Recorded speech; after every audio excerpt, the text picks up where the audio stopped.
The difference between you surviving the next 5 years and you going out of business is AI. There's no question. It's just how do you do it? What does it look like? And how much time and energy and money do you need to invest?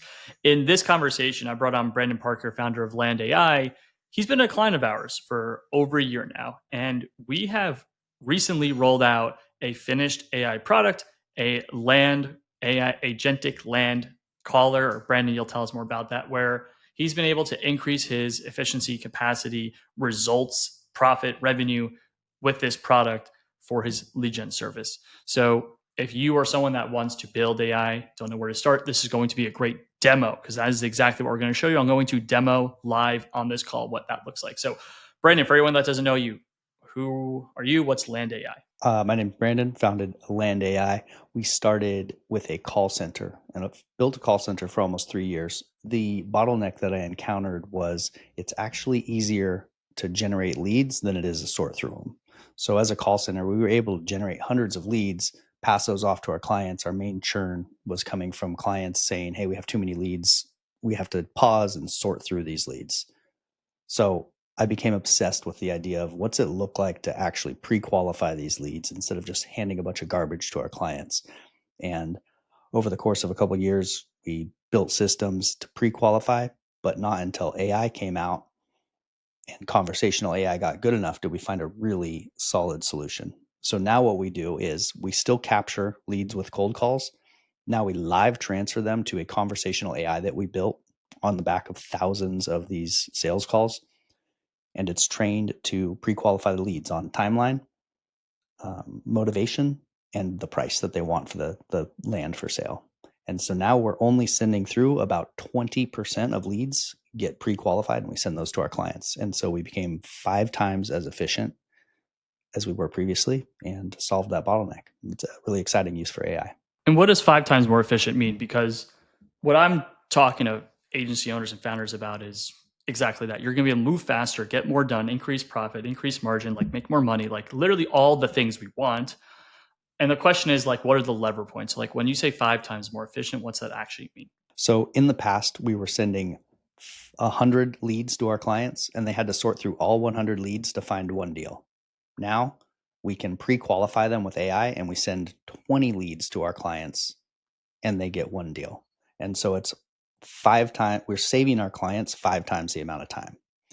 And so we can be priced at a similar price point, a little bit higher, but be 5 times as effective as our competition. And it almost makes the normal cold calling operations irrelevant at this point because of what we built. Yeah. And that's actually a crazy stat because what I've been telling everyone, if you're someone that's thinking about turning your agency into a tech enabled service with AI or rolling out products, because that's really what Maya is. Maya is a product inside of your agency that's tech enabled. Mm-hmm. The price point isn't going down. You're actually keeping the same price point, but now instead of you having to work through 100, it's completely automatic. So just from that one process, how much cost savings will that save you in a year, roughly, by rolling out Maya? Well, there's the cost savings, I would say, are not necessarily, we don't save money by making our clients 5 times as effective. Got it. You're just making them more effective because the cost was on them, not on you. We just make more money because it doesn't make sense to use a normal call center anymore. Got it. So if your client is using a normal call center, you say, hey, you're going through 100 leads to go through one. I'm going to give you 20 to get to one. Exactly. So it's a better value prop. So you're able to poach more business and take more market share as a result. Basically becomes from a competitive offer to, as Hormozy would say, a no-brainer offer, where it just people look at it and they almost can't believe that that's true. And so it sells itself. All someone has to do is see what we're doing, and then they don't want to use what they're using anymore. And Okay, so cool. that's the competitive advantage. There is, of course, cost savings within the operation using AI, because we use AI in all kinds of automations that we do, from our QA process to our lead handling and our lead sorting to our follow-up processes in the CRM. So we leverage at an exceptional rate the AI within the company operations too. So Welcome to How to Build an 8-Figure ABC. My name is Jordan Ross, and I'm your host. And over the course of this journey, we're going to be interviewing 8-figure agency owners and going through the systems that I've seen work and we've implemented into our clients' businesses that have helped our clients add $500 million in annual recurring revenue over the last handful of years. I myself have already hit the 8 figures in annual recurring revenue. And when I got there, I wasn't happy. I was stressed, I was dissatisfied, and I didn't like the people I was working with. So I clicked the restart button and went from 12 million in annual portfolio revenue back down to the mid 7-figure level to a climb back again. And on this journey, I'm going to be documenting my process on how I'm getting back to 8 figures and bringing you expert industry leaders who will tell you everything they did to get there as well. Thanks for tuning in and enjoy the episode. I want to walk the listener through your process to get to like this current version. What did that process go from like inception to we have a final market ready solution? What was maybe the 1 through 5, 1 through 10 steps? We don't need to go deep, but just so the listener who may have not developed their own internal products or internal AI solutions, what was it actually on a technical level for you as a founder? So March, we had the idea. And since I had been hunting this idea for 2 years because that was a problem I was obsessed with. It was actually my COO that Spencer, who's part of 8F as well. He came with the idea of, hey, I met this AI guy. What if we did AI calling? And then instantly it was like, yep, that's what I've been hunting for. Like, what a find. So we pivoted quick in March. And what we did was we shut down all incoming clients. We're going to keep the clients we have for the normal call center, but we're doing a full company pivot. We changed the name behind the scenes and we just started brought on some people that actually 8F introduced us to, some good developers, project managers, and we started building. We built March and April. In May, so we built for 60 days. In May, we launched a beta version. I think it's important to get to like an MVP and get something tested as soon as possible. So in May, we launched a beta version to a single client, and they tested through May. In June, we launched we rolled it out to just some trusted people, like 3 or 4 trusted clients that I said, hey, I have something cool I'm building. I'll let you get a good deal on it.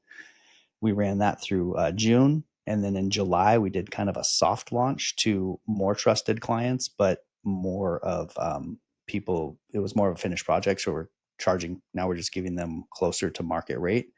And then in August, we launched a stealth launch. I got all these different launches, but that was opened up to the public, but we didn't put our website out there or anything. So it's just people who could see me on social media, had been following us building. And then in September, we put the website out there, and now we are actively putting people on a waiting list. Now we're pushing. Yeah. Okay, cool. So Yeah. A lot of founders hear this and are like, okay, on a technical level, like what did you actually do as a founder? Because we have our engineering team. Our engineering team's been working very closely with you, my COO, your COO, they've been like running this project. How involved have you been in the actual development? Because I know your role has been QA. So you kind of say, this is what I need it to do. You build the mind map. But what does QA actually mean when you're as a founder or as a head of a department that might be running this project, a separate project, similar project for their own company?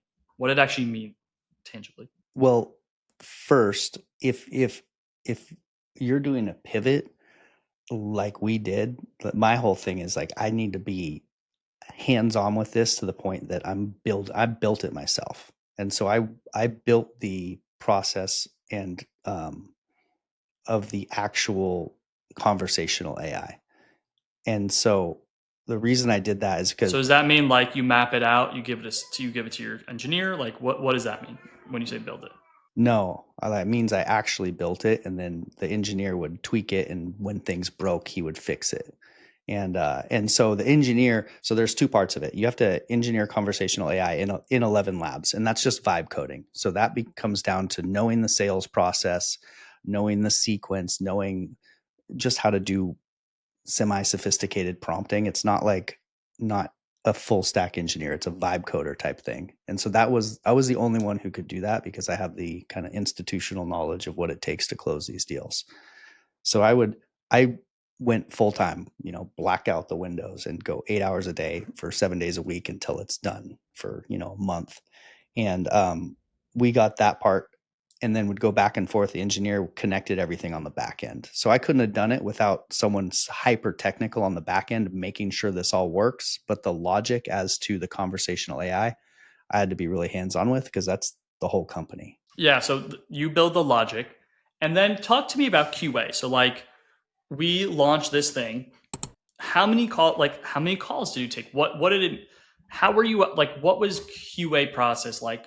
Are you talking to an engineer saying I need you to fix this? You do a phone call? Do you talk into like a chat GPT type of interface where it's like what does it actually mean when we have this thing go live, we engineered it and now you are testing it, and with every tweak it's like I did this thing, I asked this question or she asked this question, we need to change this question, this thing. Like how did you actually change the output tangibly? Where'd you send that information to? Most important part is to put it live. So it has to like go into the world to get real world feedback of what's breaking. So we put it live to that first test client. And then my QA team was literally listening to every single call. They listen to the call and they go, hey, Maya says this funny thing halfway through the conversation that needs to be fixed. Hey, at the end of the conversation, Maya's not getting a phone number. We need to update that.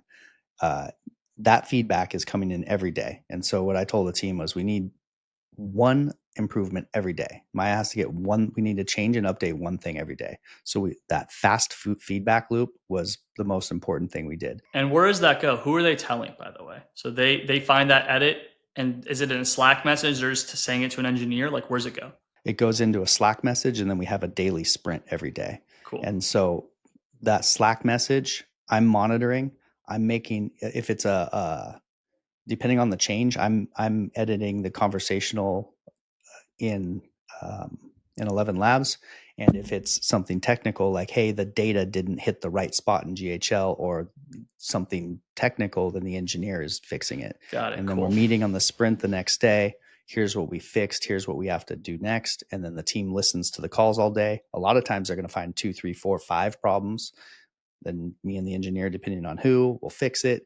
And so it's hyper manual. It is like very gritty, hands-on. Yeah, you're putting on a boatload of manual work, but that helps because I didn't know.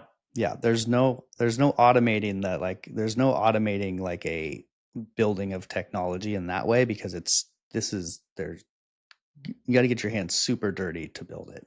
Okay, cool. So we map it out, we go live with an MVP, and then it's just QA.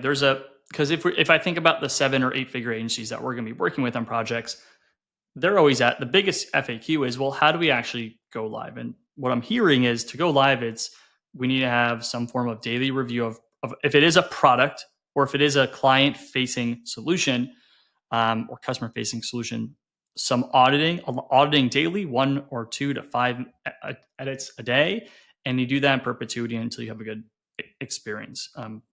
So you do that several months. So we're talking, we started in Q1, it's 7-8 months later.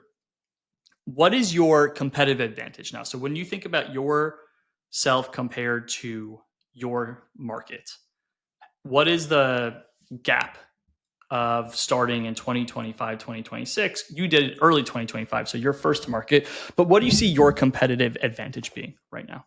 Operations and the cold calling moat. So it's going to get easier and easier to develop AI automations and projects, and that's going to get exponentially easier. So our main moat is that we were a professional call center for 2 years. And so the human operations of capturing leads with a call center that we do effectively is hard to do. After that, the next biggest moat is connecting a call center to AI technology and getting all that data to pass around. And then third after that is just operational excellence. It's like a professional sports team. Just because one team's good at baseball doesn't mean another team can be good at baseball, and you could go beat them still if your team is solid. And yeah, you guys are able to stack the different competitive advantages, but this one, because you're so new, you're going to be able to gobble market faster. Mm-hmm. And when people roll things out, it's like, hey man, our IP, our process is better. We've been doing this longer. And we own the whole market, the mental space of the market. Our brand is Land AI. we are AI for the land business. And so we want to be the Kleenex of land, because we're not just going to be this conversational AI. Right now, we're developing My Alive, which is going to take inbound calls 24 hours a day. And then next, we're going to do My Outbound, which is going to follow up within your CRM. And then we're going to have conversational text messages also. So this whole ecosystem of AI within land, that's what land AI is. And so there will be inevitably be competitors, but the market is what we since we invented the market, we named the market, and that is a nice advantage too. And you're first to market. And guys, if you're listening to this within 3 months if it's released, less than 1% of agency owners are developing. So you hear with Brandon, it took product one, AI product one took 6, 7, 8 months. Product two is going to be faster because they're building off of infrastructure, and then product three is faster. And the next competitor, when they start, there's also compounding returns of our engineering team, because our engineering team is growing. We're adding more hours too. We're getting competencies. The next person, they need to go find someone that they need to actually hire the right engineering team, which is that in of itself is very hard. The probability of hiring the correct engineering team is less than 20%. So like your moat of time is crazy. So I keep telling everyone, like, look, right now, if you're listening to this in 2025, if you're listening to this in 2026, you don't want to wait, because as you could hear with Brandon, it's like his product roadmap is transforming his service where the domination is going to be there. If you ever wanted to sell, if you got to $1 million in EBITDA and profit, like this is a $10 million exit, no question. Like 10x on profit, easy. If you got to 5 million, that's 50 million in exit profit, no question, right? So that's what I'm seeing right now in the landscape. So let's actually do a live demo for everyone listening. I got the number here. I asked Brandon, I said, hey, can we do a live demo where I'm going to pretend like his call center called me, and this is going to be a live transfer. So this is as if I'm being live transferred to the AI support, Maya. And Brandon, I own 10 acres. I want to sell it for 100,000, and I could pick the rest. Yeah. Say you own 10 acres in LA, it's vacant land. You know what you used it for. Maybe you went out there and camped with your family or something, or you're going to build a house on it. Yeah. And it just make up whatever you want. And Maya will be able to talk to you about it. Okay, guys, we're being transferred. Like I said, the cold calling team, call me now. I'm transferred. Hello? Hey there, I'm Maya, our land system that Alex mentioned. I'll just ask a few quick questions about your land, then I'll send your price report. Sound good? Yeah, that's totally fine. Sounds good. I don't see a property tied to this number. Which county is the land in, or what nearby town is it close to? Yeah, so I am in Nassau County in New York, and I am the town, it's near Plainview, New York. Shout out to my hometown. Plainview and Nassau, got it. Is the parcel closer to Plainview proper or a nearby hamlet like Old Bethpage? Plainview proper. That's crazy. Proper, thanks. That just did that. Street or a nearby landmark? It is near Washington Avenue. It's about 10 acres off of Washington Avenue. I can't believe 10 it. 10 acres off Washington Avenue, got it. Crazy, huh? How long have you owned that property? This was just inherited by a family member who passed away. So within 12 months, I'm not doing it. It's vacant farmland that is like pretty much not developed. And I just don't know what to do with it. There's a farm off of Washington Avenue. Sounds recent and a bit overwhelming. When you first got it, how did you picture yourself using it? I don't know. Like, I wasn't sure. And I guess that's why I'm here talking to you. So I don't have a vision for it. That's a Chris Voss calibrated question there. No clear plan for it? What's been the hardest part so far? Figuring zoning, cleanup, or just time and attention? Yeah, the time and attention, it just seems very overwhelming. It just seems like a lot of, I don't know what to do with it. So yeah, just sitting on this land.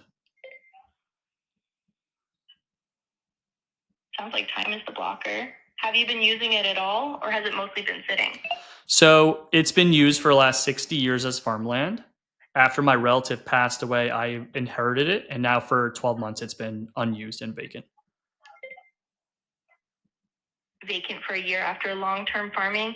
Anything notable on it? Fencing, utilities, road access, or any quirks we should know? There's road access. There are utilities, like it's got all the electric, plumbing, water, all the basics it has. So the first thing was motivation. Great. Road access and full utilities.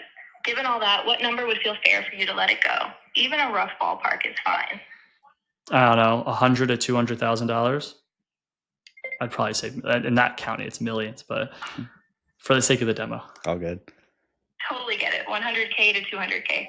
Was that based on nearby sales you've seen, or just what would make it feel worth moving on? The latter, what it would feel worth to move on from. Makes sense. So that range would make it worth letting go. If the numbers lined up, how soon would you want to sort this out? More like this month or Immediately. sometime later? Yeah, immediately. And that's the timeline. Ready to move now. Got it. Our founder can give you a call to talk next steps. Do you prefer that call today or tomorrow? Yeah, that call today would be great. Perfect. Today works. We'll have our founder give you a call. Just to confirm, calling you back at this number is best. If not, what's the better number? No, this number's fine. Awesome. Our founder will give you a call today. You're in great hands. They'll take good care of you. If anything changes before the call, just let us know. All right. Thank you. Thanks for your time. Talk soon. Okay, cool. So live demo, totally functional. And you can hear she does motivation, pricing, and timeline. That call transcript goes into sentiment analysis. And then about 20% of leads have some sort of quality, motivation, timeline, or pricing that fits. We will cross-reference the pricing, make sure that they're talking a reasonable price. They don't say $1 million if it's 100,000. But about 20% go through as pre-qualified. And our clients only talk to the ones who have qualified themselves. The other 80% fall into a nurture sequence that we do. And so another part of the magic is we've collected thousands of these calls. And so we're collecting big data on what a qualified lead actually sounds like, the words they say, the angles they talk about. So what a qualified lead looks like is a part of the magic sauce. It's like the Coca-Cola recipe. Yeah. No, this is great. So, I mean, look, I'm really excited to follow your journey. I think we'll probably just have you as a recurring guest on here and talk about the impacts, 6 months, 12 months, every time we roll out new products and what it's like as a founder. But just in summation, what I'm hearing is what I've been telling most founders is if you are building AI right now for your company, this journey is a several year journey. It's not like I'm going to build one product. It's the mindset you have. I'm going to go on a journey of 2, 3, 4, 5 years. I am tech enabling my service, and it's one solution after another. And what I always say is, what's maybe not the biggest constraint, maybe list your 5 biggest constraints in your business. I would say focus on the lever points that drastically improve profit, in your case, efficiency or value to offer. Make that list. And then when we collaborate with the engineering and strategy team, let's pick a order of hierarchy of what solution we're going to go at in which order. And then when we do that, in your case, it's moat number 1 built, moat number 2 built, right? And it gets to a point where it's going to be pretty insane, especially in your industry for anyone to compete. So Brandon, if anyone wants to learn about you or Land AI, where can they go? Landai.ai is the website. For me, you can find me on Twitter at BrandonParker_0 or BrandonParker.com. Cool. And guys, if you are watching this and you listen to this and you want to turn your agency into an agenticized business, it's tech enabled, maximize profit, increase speed, reduce human constraint, go to 8figureagency.co where we could help you. Brandon, thank you so much for the time. Thank you, Jordan.